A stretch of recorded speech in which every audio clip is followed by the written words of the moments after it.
हम भारत के लोग भारत को संपूर्ण प्रभुत्व संपन्न समाजवादी पंथ निरपेक्ष लोकतंत्रात्मक गणराज्य बनाने के लिए यहाँ के नागरिकों को सामाजिक आर्थिक राजनीतिक न्याय विचार अभिव्यक्ति विश्वास धर्म उपासना की स्वतंत्रता प्रतिष्ठा और अवसर की समानता व्यक्ति की गरिमा और राष्ट्र की एकता और अखंडता को सुनिश्चित करने के लिए 26 नवंबर 1949 को दृढ़ संकल्पित होकर संविधान सभा में इस संविधान को 26 नवंबर 1949 को आत्मार्पित अधिनियमित और अंगीकृत करते हैं। क्या आप भी इस प्रस्तावना को बहुत जल्दी से याद करना चाहते हैं? आप भी समझना चाहते हैं कि इसमें SPLG संपूर्ण प्रभुत्व संपन्न समाजवादी पंथ निरपेक्ष लोकतंत्रात्मक गणराज्य। संपूर्ण प्रभुत्व संपन्न का मतलब है कि भारत का जो राष्ट्र है, भारत जो देश है, वो आंतरिक और बाह्य निर्णय लेने में स्वतंत्र है। समाजवादी कार्ल मार्क्स की अवधारणा से लिया गया शब्द है। पंथ निरपेक्ष मतलब भारत राष्ट्र का खुद का कोई धर्म नहीं है। लोकतंत्रात्मक के लिए अब्राहम लिंकन की प्रसिद्ध परिभाषा है, जनता के द्वारा जनता के लिए चलाया गया शासन लोकतंत्रात्मक है। गणराज्य का मतलब हो गया कि राष्ट्र का जो अध्यक्ष है वो राष्ट्रपति होगा। गणराज्य का मतलब लोकतंत्र से थोड़ा सा अलग है कि राष्ट्र का जो अध्यक्ष है वो जनता द्वारा चुना जाएगा, लेकिन वो राष्ट्रपति होगा। और यहाँ के नागरिकों को 3 प्रकार का न्याय 3 प्रकार का सारा यहाँ की ट्रिक है। सामाजिक आर्थिक राजनीतिक न्याय, सारा सामाजिक आर्थिक राजनीतिक न्याय। 5 प्रकार की स्वतंत्रता, वीए की वधु विचार अभिव्यक्ति विश्वास धर्म उपासना की क्या आपको स्वतंत्रता। समता 2 प्रकार की प्रतिष्ठा और अवसर की समानता, मतलब सबको यहाँ पर समान रूप से अवसर मिलेंगे, समान रूप से सब नागरिकों की समान प्रतिष्ठा होगी, कोई किसी की प्रतिष्ठा को हानि नहीं पहुंचा सकता है। और व्यक्ति की तो गरिमा राष्ट्र की एकता और अखंडता को सुनिश्चित करने वाली बंधुता बढ़ाने वाली इस 26 नवंबर को 1949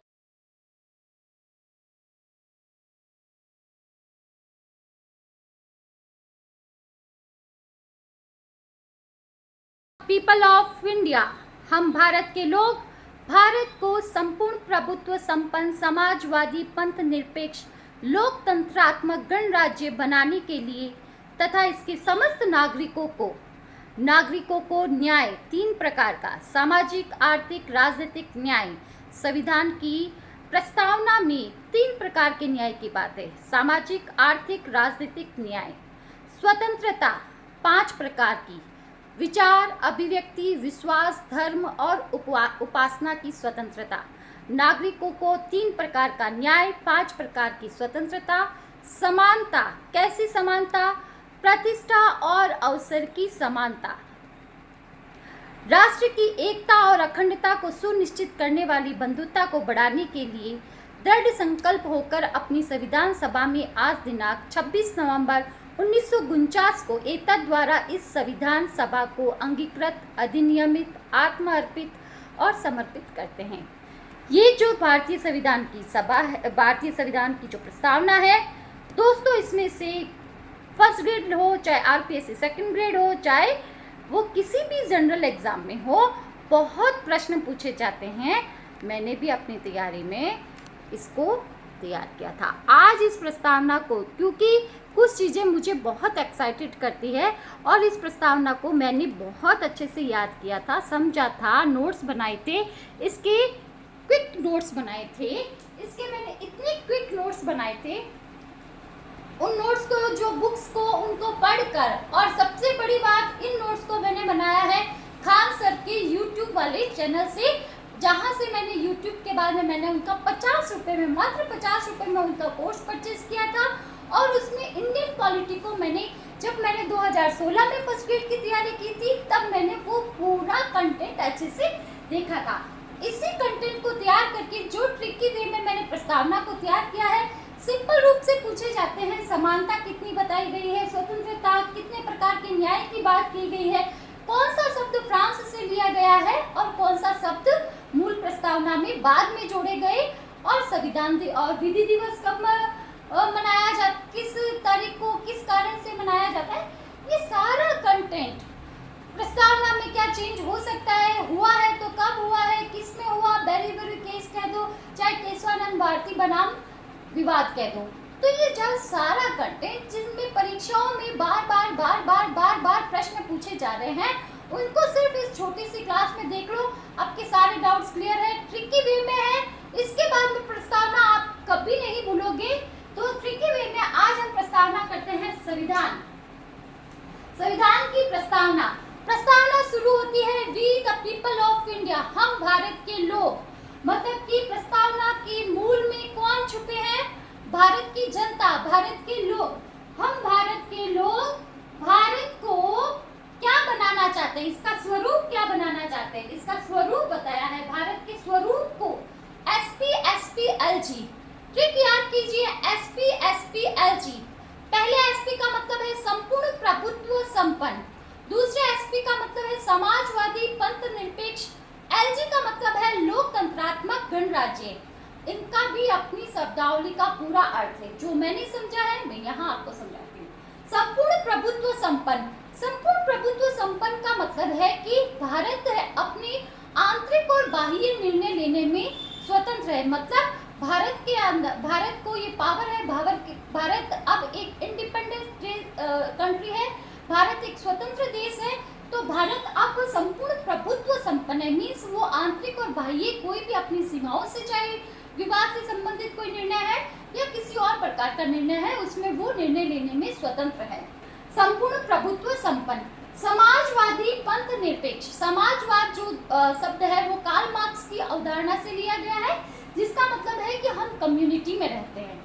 पंथ निरपेक्ष, पंथ निरपेक्ष का मतलब है कि भारत के संविधान में स्पष्ट रूप से कह दिया है कि भारत राष्ट्र किसी भी धर्म के पक्ष में नहीं है, भारत राष्ट्र का खुद का कोई धर्म नहीं है। पंथ निरपेक्ष का मतलब है भारत का खुद का कोई धर्म नहीं है। लोकतंत्रात्मक, लोकतंत्रात्मक का मतलब यही हो गया डेमोक्रेसी, मीन्स यहाँ का जो शासन है वो जनता द्वारा, जनता के लिए, जनता के लिए, जनता द्वारा चलाया गया जो शासन है। अब्राहम लिंकन की प्रसिद्ध परिभाषा है, वो यहाँ पर बात सिद्ध होती है। लोकतंत्रात्मक, लोकतंत्रात्मक में और गणराज्य में अंतर है। गणराज्य का मतलब है कि भारत का जो राष्ट्र अध्यक्ष होएगा वो राष्ट्रपति होएगा। मतलब अंतिम शक्ति किसके पास है? राष्ट्रपति के पास है। राष्ट्र अध्यक्ष राष्ट्रपति होगा। तो गणराज्य का मतलब यही है कि भारत का जो राष्ट्र अध्यक्ष है वो जनता द्वारा निर्वाचित होगा। हम भारत के लोग भारत को SPSPLG बनाने के लिए, SPSPLG बनाने के लिए, संपूर्ण प्रभुत्व संपन्न समाजवादी पंथ निरपेक्ष लोकतंत्रात्मक गणराज्य बनाने के लिए संपूर्ण प्रभुत्व संपन्न समाजवादी पंथ निरपेक्ष लोकतंत्रात्मक गणराज्य बनाने के लिए, और ये यहाँ पर ट्रिक है, तथा इसके समस्त नागरिकों को, इसका स्वरूप बता दिया। अब नागरिकों को भी कुछ स्वतंत्रता, समानता, न्याय दिया गया है। न्याय दिया गया है 3 प्रकार का। ट्रिक बनेगी सारा, नागरिकों को न्याय दिए हैं 3 प्रकार के, ट्रिक बनेगी सारा। और सा का मतलब है सामाजिक, आर्थिक, राजनीतिक न्याय। सारा न्याय दे दिया, मतलब सारा आपको न्याय मिलेगा, सामाजिक, आर्थिक, राजनीतिक न्याय मिलेगा आपको। नागरिकों को सामाजिक, आर्थिक, राजनीतिक न्याय और स्वतंत्रता कितनी दी है? 5 प्रकार की। प्रश्न पूछे जाते हैं यहाँ से, कितने प्रकार की स्वतंत्रता की बात की गई है? 5 प्रकार की स्वतंत्रता की बात की गई है। न्याय 3 प्रकार के हैं, सामाजिक, आर्थिक, राजनीतिक न्याय। सामाजिक, आर्थिक, राजनीतिक और धार्मिक, 4 में से कौन सा न्याय नहीं है? तो धार्मिक न्याय नहीं है, क्योंकि भारत का खुद का अपना कोई धर्म नहीं है। तो सामाजिक, आर्थिक, राजनीतिक न्याय, स्वतंत्रता। अगर किसी नागरिक की, किसी भारतीय नागरिक की सामाजिक, आर्थिक, राजनीतिक अधिकार का हनन होता है तो संविधान उसके पक्ष में है। स्वतंत्रता, 5 प्रकार की स्वतंत्रता। ट्रिक है VA वधु, 5 प्रकार की स्वतंत्रता। ट्रिक है VA वधु, VA वधु, VA की वधु। वधु मीन्स दुल्हन। V का मतलब हो गया विचार, A का मतलब हो गया अभिव्यक्ति, W का मतलब हो गया विश्वास, ध का मतलब हो गया धर्म, उ का मतलब हो गया उपासना। विचार, अभिव्यक्ति, विश्वास, धर्म और उपासना। विचार, अभिव्यक्ति, विश्वास, धर्म और उपासना, इसकी क्या मिल गया है? स्वतंत्रता। 5 प्रकार की स्वतंत्रता। हम भारत के लोग भारत को संपूर्ण प्रभुत्व संपन्न, समाजवादी, पंथ निरपेक्ष, लोकतंत्रात्मक गणराज्य बनाने के लिए तथा इसके नागरिकों को न्याय, सामाजिक, आर्थिक, राजनीतिक न्याय, स्वतंत्रता, कैसी स्वतंत्रता? विचार, अभिव्यक्ति, धर्म, उपासना की स्वतंत्रता, समानता, 2 प्रकार की, प्रतिष्ठा और उसके अवसर की समानता। प्रतिष्ठा और अवसर की समानता। प्रतिष्ठा मतलब रेपुटेशन, अगर नागरिकों की प्रतिष्ठा है, कहीं हानि हो रही है तो संविधान उसके साथ है, मतलब उसका पूरा जस्टिस होगा। प्रतिष्ठा, इसमें समानता है और कोई प्रकार के अवसर मिलने में किसी का भी डिस्क्रिमिनेशन नहीं होगा। मतलब अगर प्रधानमंत्री, कोई चाय का ठेला चलाने वाला भी अगर प्रधानमंत्री बनना चाहता है तो वो बन सकता है। अवसर और प्रतिष्ठा की समानता है, ये यहाँ पर जीवंत उदाहरण है इसका। तो इस प्रकार यहाँ पर देखो, प्रतिष्ठा और अवसर की समानता और व्यक्ति की गरिमा तथा राष्ट्र की एकता और अखंडता को सुरक्षित रखने के लिए, व्यक्ति की तो क्या गरिमा और राष्ट्र की क्या सुरक्षित रखने के लिए? एकता और अखंडता। यहाँ पर इधर इस स्लाइड में थोड़ा सा मुझे यहाँ मोबाइल को थोड़ा घुमाना पड़ेगा, मैं क्लास बनाने के लिए मेरे पास रिसोर्सेज कम है, मैं खुद ही ऐसे करके सेट करके सारा काम करती हूँ, तो थोड़ा सा आपको वेट करना पड़ेगा।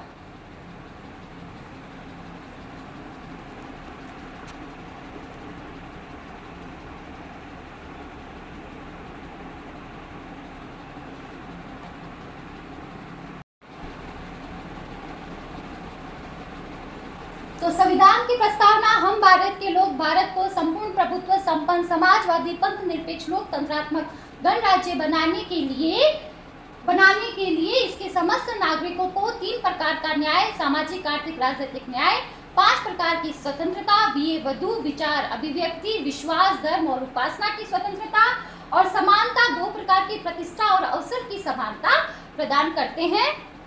और व्यक्ति की तो क्या? गरिमा, व्यक्ति की गरिमा और राष्ट्र की एकता और अखंडता को सुनिश्चित करने वाली बंधुता। बंधुता शब्द फ्रांस से लिया गया है। व्यक्ति की गरिमा, राष्ट्र की एकता और अखंडता को सुनिश्चित करने वाली बंधुता। बंधुता कहाँ से लिया गया है शब्द? फ्रांस से। समता जो शब्द है, समता यहाँ पर आया है, ये भी फ्रांस से लिया गया है। व्यक्ति की गरिमा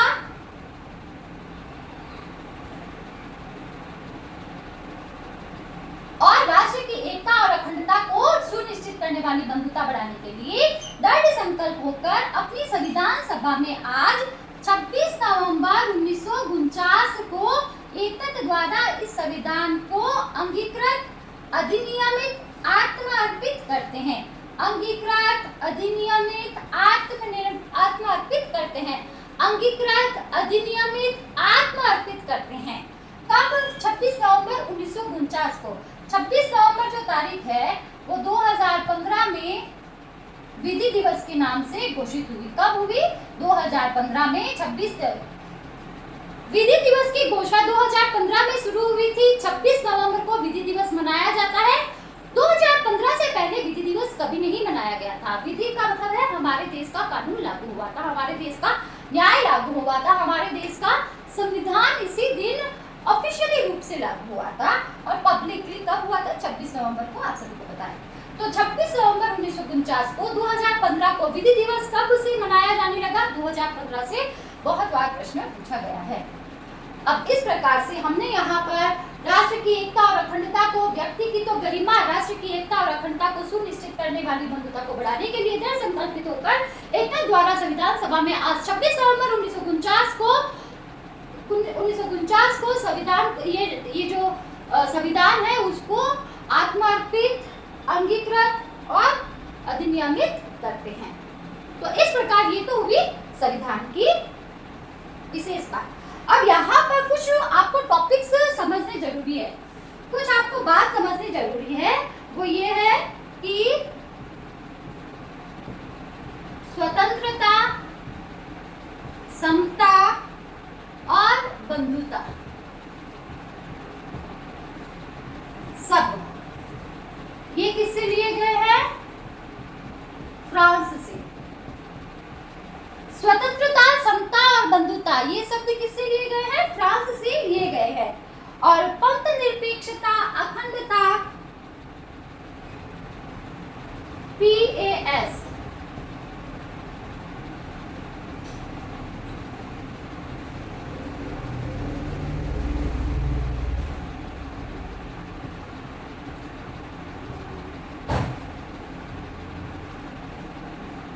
निरपेक्ष अखंडता समाजवाद पास जो है वो 1976 42वां संविधान संशोधन के द्वारा जोड़ा गया।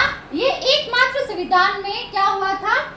संशोधन हुआ था। संविधान की प्रस्तावना में संविधान में तो बहुत संशोधन हुए हैं संविधान के आर्टिकल्स में, तो लेकिन प्रस्तावना में एक ही 1976 को 1976 को 42वें संविधान संशोधन में पंथ निरपेक्ष अखंडता और समाजवाद, पंथ निरपेक्ष कहाँ?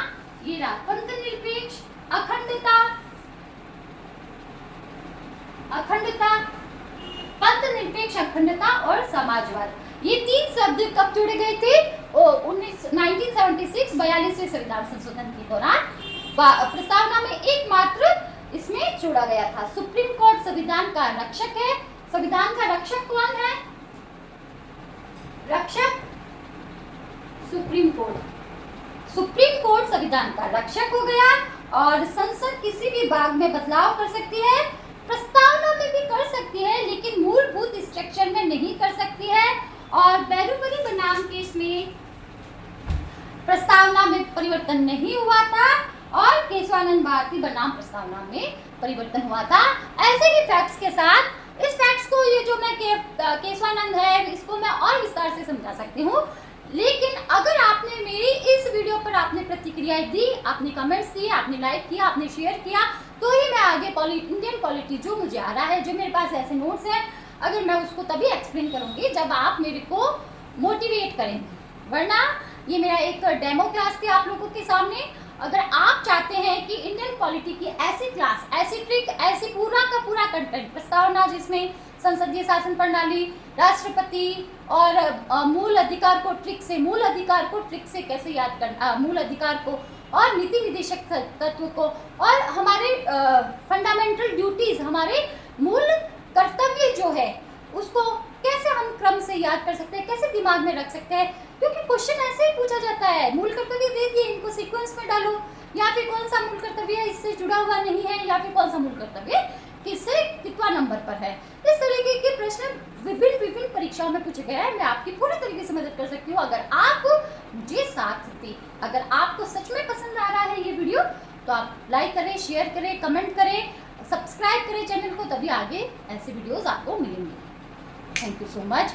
हिंदी संस्कृत चैनल जरूर है ये, लेकिन क्योंकि YouTube से आज मेरे पास एक मैसेज आया था कि आपका जो कंटेंट क्रिएट करने का तरीका है वो बहुत तरीके से कर सकते हो आप, और आप बहुत अच्छा कर रहे हो, तो मुझे एक मोटिवेशन मिला YouTube से भी कि मैं अच्छा कर रही हूँ तो मैं और अच्छा कर सकती हूँ। और अगर मेरे को कोई चीज़ उत्साहित करते हैं, क्योंकि मैंने पहले ही कहा है कि मैंने 2016 का जो फर्स्ट ग्रेड है उसको जुनून से तैयार किया था। जुनून का मतलब क्या होता है, और जो तैयारी कर रहे हैं वो छात्र अच्छे से समझते हैं कि जुनून जब चढ़ जाता है ना किसी को पाने के लिए, वो कुछ और मेरी परिस्थिति है, विधि का विधान कुछ और था उस समय, तो शायद आज ही के दिन के लिए ये दिन लिखा गया था मेरे लिए जीवन में। तो बस ईश्वर का आशीर्वाद और मेरे ऊपर पूरा है कि मैं सब कुछ अच्छा चल रहा है मेरी लाइफ में। बस आप और प्यार दे दीजिए। Thank you so much.